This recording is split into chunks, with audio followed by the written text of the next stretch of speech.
Okay, guys, welcome back to 830 RPG. I have great news.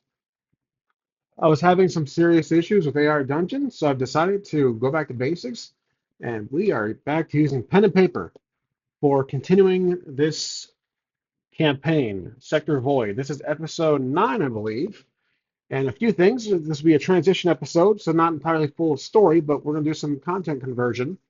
First off, we need to track what characters we have encountered and what locations we have discovered. So first off, let's make a card that details the NPC list. So I have two cards here. One is for locations eventually. Next is for the character itself for Lex.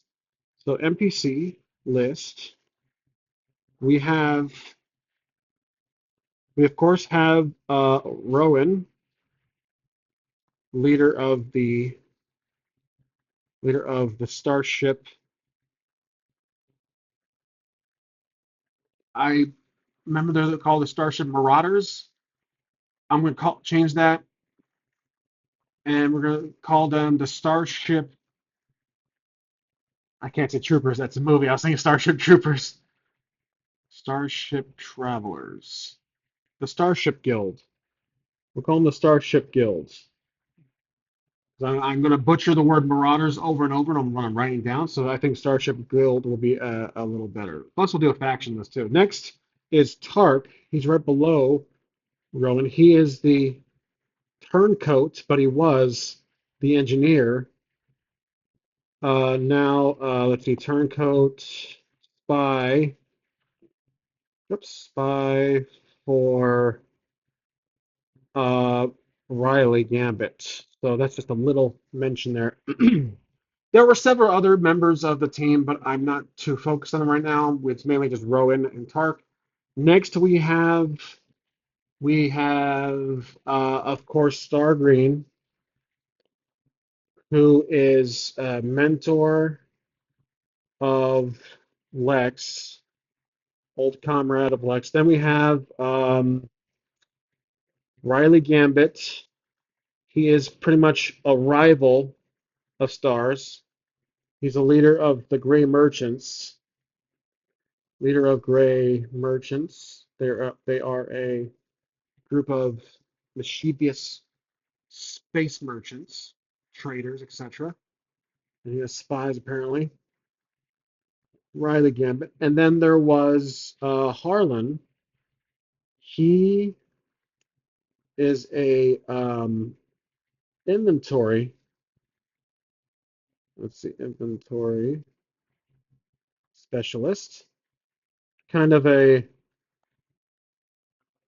trader, inventory collector, like trader, not traitor, on Planet Noble. Then we have, let's see, there was Maximus.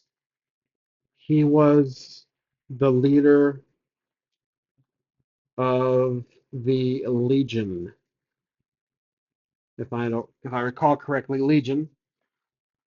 So we will be doing some name conversions here also, just for ease of use. We have Legion. We also have Xerox. He was not a printer or a Xerox machine. He was the commander of Yugo, and we're about to actually have a confrontation with that guy. Then we have, I know there's someone else I'm forgetting, Maximus. The big players are pretty much these let's see, let's see, six. Stargreen, there was Roran, Riley Gambit. Oh yeah, the Arbiter, but the Arbiter might be actually be dead. So Arbiter is the lead Securitron or security droid from the Stop Haven, which the Stop Haven is destroyed mostly. Security droid, Stop Haven, Stop Haven time. So I think that's it for now, really. Like I said, there are a few other characters and merchants are with the guild, the Starship Guild. They're not worried about. It's mainly Tark and these the rest of our gang here. So that's the NPC list. Next is locations. Locations are always a little troublesome for me, but we didn't really do much exploration within AI Dungeons, so that's why I moved abroad, and now we're back to pen and paper. So of course there was Stop Haven. Stop Haven is now destroyed, but it's a pit stop essentially. Pit stop of space. I'm gonna try to keep my descriptions very simple to save space. Stop Haven, the pit stop of space. There was Sanctuary Station, which is the home operations based of Legion. Again, I think they were called something else, but I'm going with Legion now for Maximus's uh, faction. So then there was Planet Noble, an actual planet. We haven't really explored it yet, but we're about to warp into its immediate area. Planet Noble. It's just a planet where Hugo is stationed right now. It's a trading post. We haven't really explored its environment, its atmospheric effects, etc. You know, its conditions, lava, water, snow, rock, desert, etc. We haven't really tackled that just yet. So Planet Noble, there was a hidden outpost of the Marauders, which we're now calling the Starship Guild. So the Starship Outpost, hidden hidden base for the Starship Guild. Okay, so like I said, there's a few retcons here, a few rewrites just for convenience. Starship Outposts. Then we had we have Sanctuary Station, we have Stop Haven, we have I think these are the main four. There was Lexicon, which is my ship, Lex's ship. Then there was Speeder 5, I remember that one, which was Star Green's ship. Oh yeah, Star Green. Oh yeah, I got him. Star Green's ship. They are locations because I'm assuming we can explore them. We haven't really explored Speeder 5 yet. We've just seen it from the exterior. So I think that's the location so far. But these locations are so far what we've visited besides Speeder 5. So anything outside of that was either mentioned or I forgot about. Okay, so that's locations. Now we need the faction. So faction wise, we did have a few factions prepared on AI Dungeons story cards, but I'm going to retcon a few. The most important one is obviously going to be the Starship uh, Guild. They're basically a space just a little cheat sheet here for me. They're basically a space Red Cross. They are mobile. They go around Sector Void and just help. They're a neutral party. There is the Legion. They are the most powerful, so they are the biggest of the five,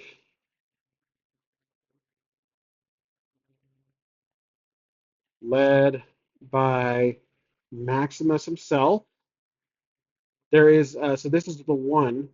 I think Gray Merchants we are going to make them the other faction. I believe they are. So the Gray Merchants, they are rivals to Legion and Star. They're rivals to a lot of people because of just how mischievous they are.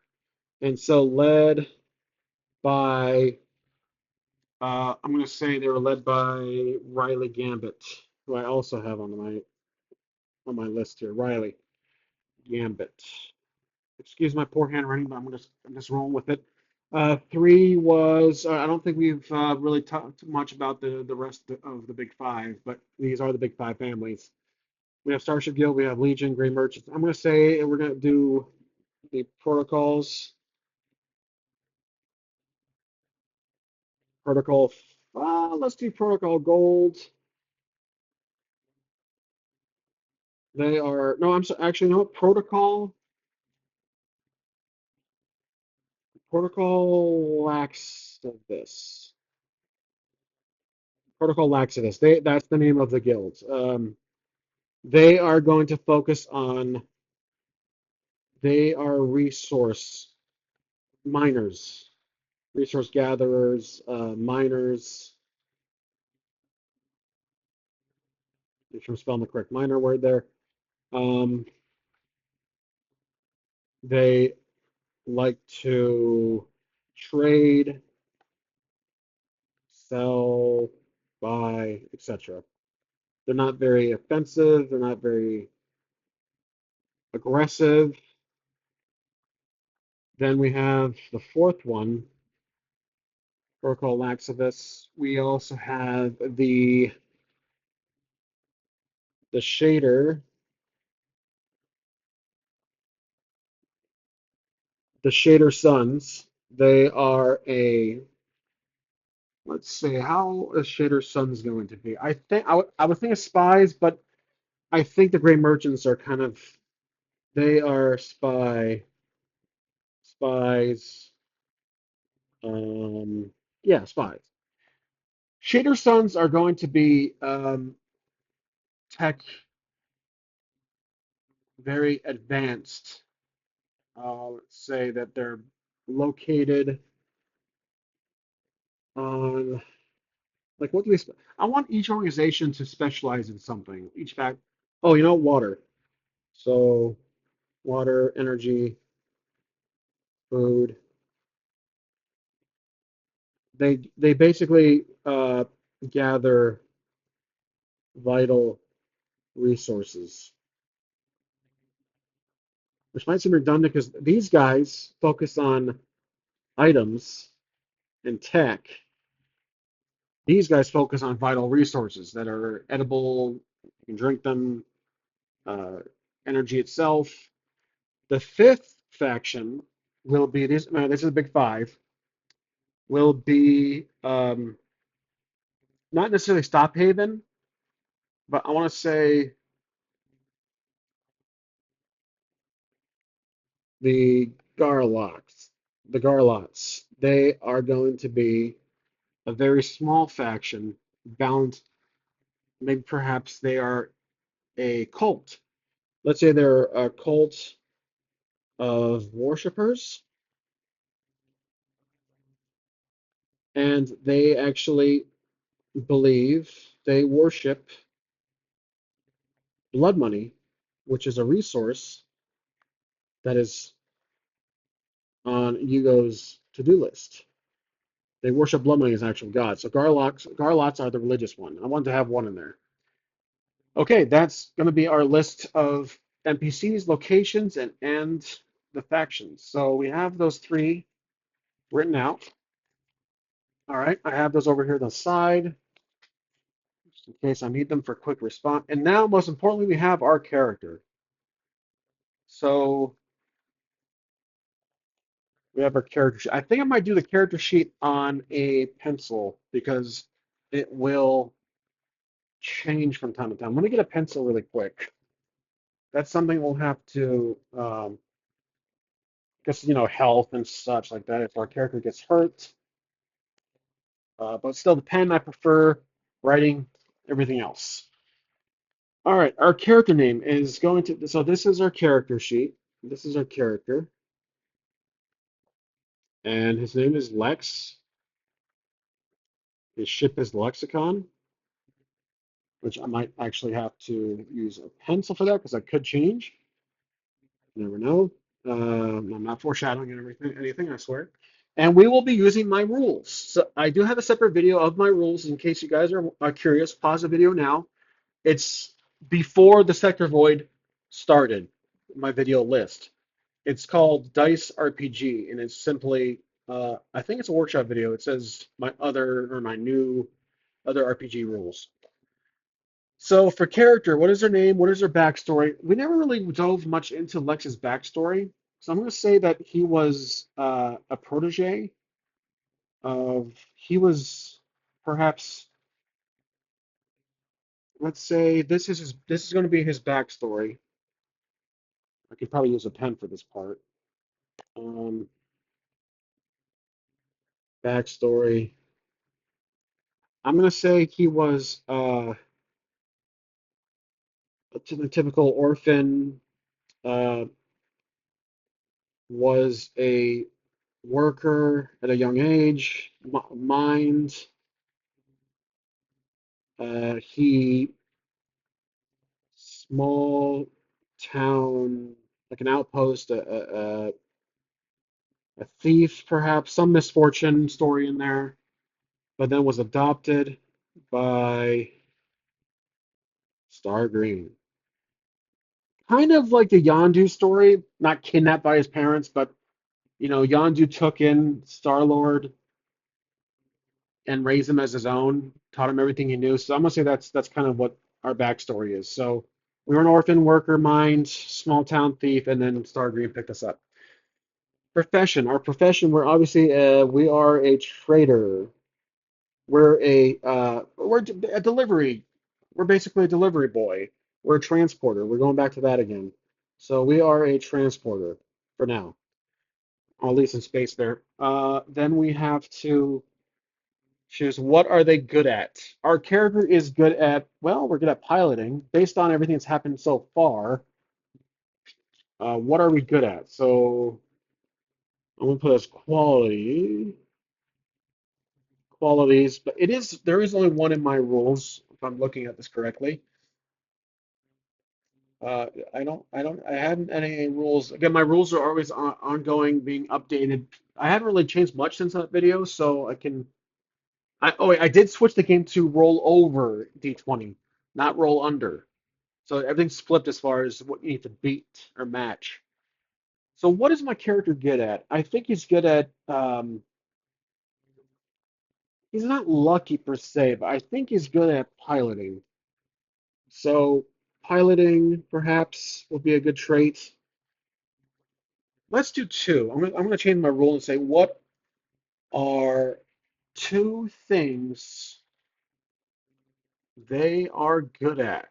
So piloting and let's say melee. So close range combat. All right, next is the inventory. I think I don't. I also have some currency based on the oh yeah, that rating our 10 hits too. So I call it yeah, it's just called hits. This will be over here. Hits. We'll do a box like that. We'll split it, and then 10. You start with 10, and then we have 10 here. Our character is in good. He is fine right now. He hasn't encountered any problems. Um, Grab a hold of a d20. We have a d. I have my dice off the camera there, so I will show you guys what I rolled a separate tray on top of this on top of these papers. When you take a short rest, you can heal 1d4. Full rest is a full heal. Then I've got big pockets. That is the you can hold up to 10 items. So our item list will be here. Items. One, two, four, five, six, 7, 8, 9, 10. I probably could have done this in the back because I actually have the lines.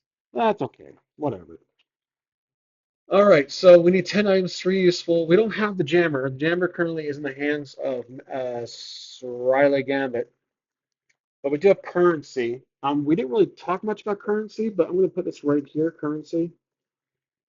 My game doesn't have an official character sheet, so I'm definitely improvising here.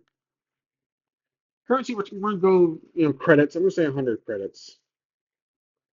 Yeah, we'll just say 100. It's just C. Yeah, 100 C, 100 credits. Okay, inventory. We have a blaster. We have a utility belt with just random stuff in it, like a venture pouch. Utility belt equivalent. We have a. Oh yeah, we have our AI headset. So we have a AI headset. Almost forgot about that little thing. It's recorded conversation we had a while back. And I think that's really it. until the, yep, 3 items to start, and the currency, which we already got that up here.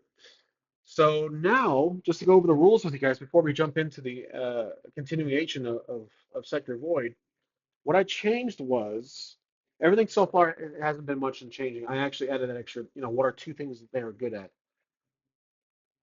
2 things they are good at. So next, I'm going to talk about how the checks work. The first one's called Let Me Check with the General Manager. So when you do a move, either physical or mental, roll your d20. The GM, General Manager, will tell you a number below 20 but not 20. This number is up to the GM. The higher it is, the more difficult. If you roll above, success. If below, fail. If exact, perfect. This gives you a bonus. So that kind of works with the solo play. The next one is called Sorry, we close in 5 minutes. If the situation is rather chaotic, then you must roll against the GM. Same rules as before, but against the GM's D20. So I always use the red for the opposing force of the roll. Blue is ours. Next is that's my shtick. If you move, if the move is relevant to your qualities, add an extra D20. So I would add an extra D20. Choose the highest roll against the GM's number slash roll. So if it's a chaotic situation, but it is within our, if it's flying related, I would choose the highest roll, 16 over 15. So we're barely able to accomplish that. But if it's a simple number set, the GM says, or I say, it's not a hard task, 10. And we have to hack a terminal. I will just roll and 8. So I'm not successful in that case. But that's basically how the rules work. Next is the versus. This is for combat. Pretty simple. When you encounter an enemy, roll against the GM. So the GM does roll like the chaotic one. But in this case, if you roll above, it's a hit, +1 damage. If below, it's a miss, -1 to your hit count. If exact, it's a critical hit, +2 damage. So it really does simplify the combat. So basically, for example, this would be a hit. So +1 against the enemy, whoever the enemy might be. So last one is upgrades sold separately. When you complete a quest or boss fight, upgrade your hit counter. +1 to hits, max is 20. Again, I might add more perks later on, but for now, this is the rules we have. Okay, there we go. We have our character sheet. We got our NPC list, locations, and factions all in one. Well, all needs 4 note cards here. So I'm going to put these here. I'm going to put these just off the camera here, anywhere I can. There we go. Okay, so this is episode 9. Welcome back to traditional pen and paper journaling. I'm not going to try to journal too much, but this will be Sector Void. I'm actually kind of excited. We're back to this method of solo RPGs. Now, let's move the camera a little closer. There we go. All right, so we just warped out. We just warped out, and we're now going to Planet Noble with the whole entire fleet, our fleet. So we have the Big Five with us. The Big Five. We have the let's see what else is with us. NPC list factions. We have the Starship Guild,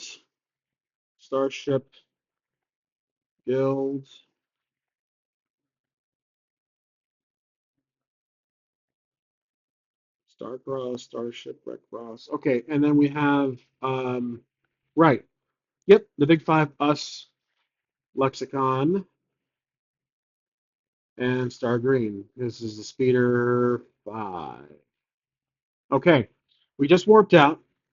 Now, it's been a long time, but I'm going to roll to see what the conditions are upon our arrival. We're using our D100 like we used to a while ago. The chances are of the Yugo fleet being, well, we have to, when we were warped, Stargreen was supposed to go play a Noble, but we didn't really cover that much in the AI, if I recall correctly. He showed up at the hidden outpost of the Starship Guild. So I'm going to say, what are the chances that the Yugo fleet have already assembled around the planet? I'm thinking 75% chance that they are already orbiting the planet. 48. So they are indeed still, they are not surrounding the planet, they are basically orbiting. So Yugo is orbiting Planet Noble at the moment. And because we just warped out, they can obviously see us. Now, Stargreen and myself, the Speeder 5, these two got us, we are cloaked, or at least we activate cloak. So the cloaking device didn't really have much of a time limit in the AI's world, but I'm going to say I'm going to activate cloak. So because our idea is to go up, sneak in with Rowan, with Riley. So Riley, Lexicon, and the Speeder 5 all use cloaking, invisibility. So we're basically communicating, but we're also keeping an eye on Riley because we know he is going to be an issue down the road. Right now, he's a wild card, but he does have. We all have that one common enemy, and that common enemy is Yugo. All right, so while we went into Cloak and we're a little further up ahead, the rest of the factions just picture a large fleet of various looking junk vessels, big giant ships, makeshift looking Frankenstein transport, anything. It's just all a bunch of factions put together. The Big Five come in. There is dozens and dozens of ships. So I'm going to say the factions have about maybe, let's say, 20 to 30 ships that are battle ready. So that's a little decimal. That's a little bullet right there. Yugo has. I pictured them to have one giant command ship plus like 10 battle cruisers. So they have one command ship and 10 battle cruisers that are about the size of a Star Destroyer. So the command ship is big. I completely forgot the name of Vader's ship. Empire Strikes Back, the large Star Destroyer. What was its name? Shoot, I forgot the name, but it's the large, the gigantic one that looks like it has a city on it. Not the Death Star. It's the triangle, long. It looks like it has a little city on it with the usual command bay at the top of it. But that's basically how I picture. And they have dozens of fighters that are not haven't left the command ship just yet. They're stationed. So it's kind of like Return of the Jedi at this point. We just dropped out of warp and we're approaching um, we're approaching the fleet at this point. So and that is where we will, let's see, we got to figure out what to do with our team. So we drop out of we are out now. We are all in camo. We activate camo. That's important. I'm gonna start that one. Uh, let's ask the Oracle. Does Hugo engage first? Do they turn? Do they come at us? Are they facing us? I'm gonna say 50-50 on this one. Do they engage first? 17, they do. So the minute that we drop out of war, Yugo's fleet is already inbound to us. So Yugo is on approach. So they're going to make the first move, or at least they are the ones who are going to be the aggressors here. The first, so on the approach, and I'm guessing the factions. are basically readying themselves for a big battle, are preparing their defenses. Because Yugo kind of won the coin toss right here for defense while also attacking at some time.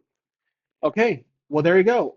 That's going to be this episode. I didn't want to make it too long. I mainly wanted to focus on the transition of the from digital to paper here, and then we have our this will be our holy bible of the entire the rest of the campaign, however long it will last. But that's where we left off. So I hope you guys enjoyed. This was episode 9, and I'll see you guys. Oh, yeah, let's name this episode like I did before. So I'm thinking because this is in space, or we are en route to Planet Noble.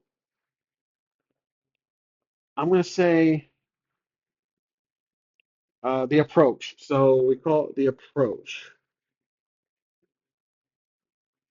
All right, that's episode 9, which that is completely ironic because uh, yeah, A New Hope was 4, 5, 6. Oh no, it's not. It doesn't work. Dang it. Yeah, I was thinking of the original trilogy. Yeah, New Hope 4, 5, 6. Never mind. Anyways, thank you for watching, and I'll see you guys next time on 830 RPG.